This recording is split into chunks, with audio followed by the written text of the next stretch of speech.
On the Boeing 777, the ram air turbine, or in short the RAT, is located in the right side fairing.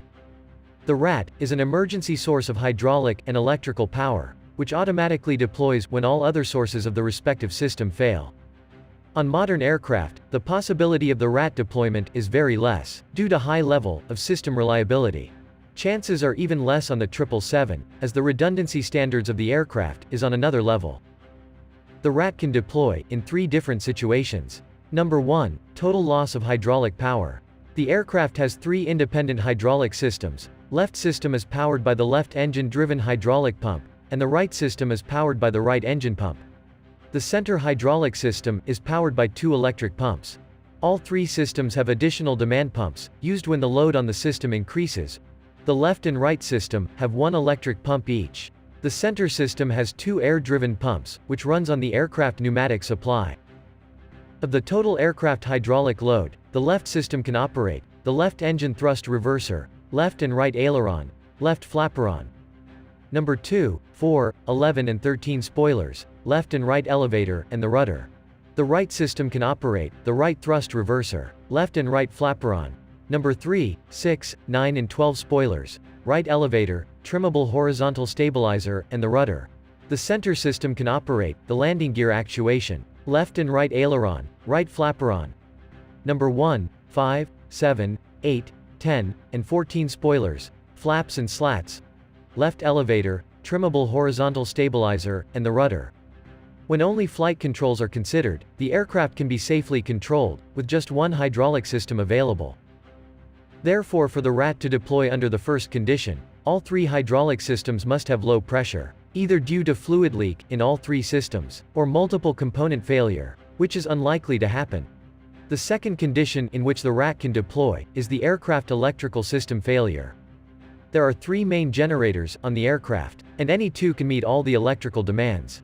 When engines are running, the left integrated drive generator powers the left main electrical panel. Right engine generator powers the right main electrical panel, and the APU generator remains on standby. The main panels distribute power to the other electrical panels. Plus there are 2 backup generators on the engine, which supply limited power in case of multiple main generator failure. 1 backup generator is enough to run all critical loads of the aircraft. The electrical systems will shed power to non-essential loads when the power source is limited. Therefore, for the RAT to deploy, due to electrical failure condition, all the 5 generators must fail, which again is unlikely. Now let's look at the third condition, dual engine failure, and center hydraulic system pressure low. The GE90 engines are highly reliable, and rarely does an engine fail. If an engine does fail, the APU is used to support the other engine. For the RAT to deploy, under the third condition, both engines must fail, and the center hydraulic system must have low pressure. Even if the aircraft suffers dual engine failure, the APU will ensure the center and other hydraulic system pumps keep running. As seen in all the 3 situations, a lot has to go wrong in terms of system malfunction for the RAT to deploy on the aircraft. But there is one event that renders all the system redundancy useless and leads to RAT deployment. It's fuel exhaustion. If the aircraft runs out of fuel, then the engines and the APU will stop running, which means all 5 generators and 2 engine-driven hydraulic pump unavailable. With electrical powers out, the electric hydraulic pumps will stop. And as the engine and APU also provide the pneumatic power, the air-driven pumps will fail.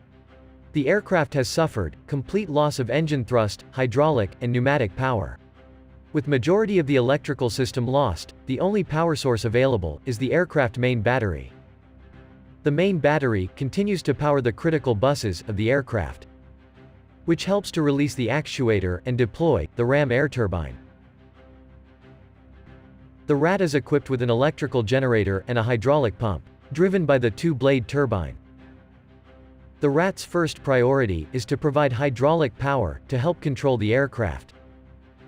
If the RAT RPM is less, then the electrical system will disconnect the RAT generator and use the aircraft battery for operating critical loads. This ensures the RAT is able to maintain the hydraulic output. The RAT hydraulic pump uses the center hydraulic system fluid, and the output is only used to operate the primary flight controls powered by the center system. That is the left and right aileron, right flaperon, number 1, 5, 7, 8, 10 and 14 spoilers, left elevator, trimmable horizontal stabilizer, and the rudder. When the speed is sufficient, the rat will also provide the electrical power. When supplying electrical power, the rat ensures the cockpit flight instruments and displays. Few navigation and communication systems are functioning. With no engine power, the aircraft has turned into a massive glider. The ram air turbine, along with the aircraft battery, helps make a last-ditch attempt to control and save the aircraft. Thanks for watching.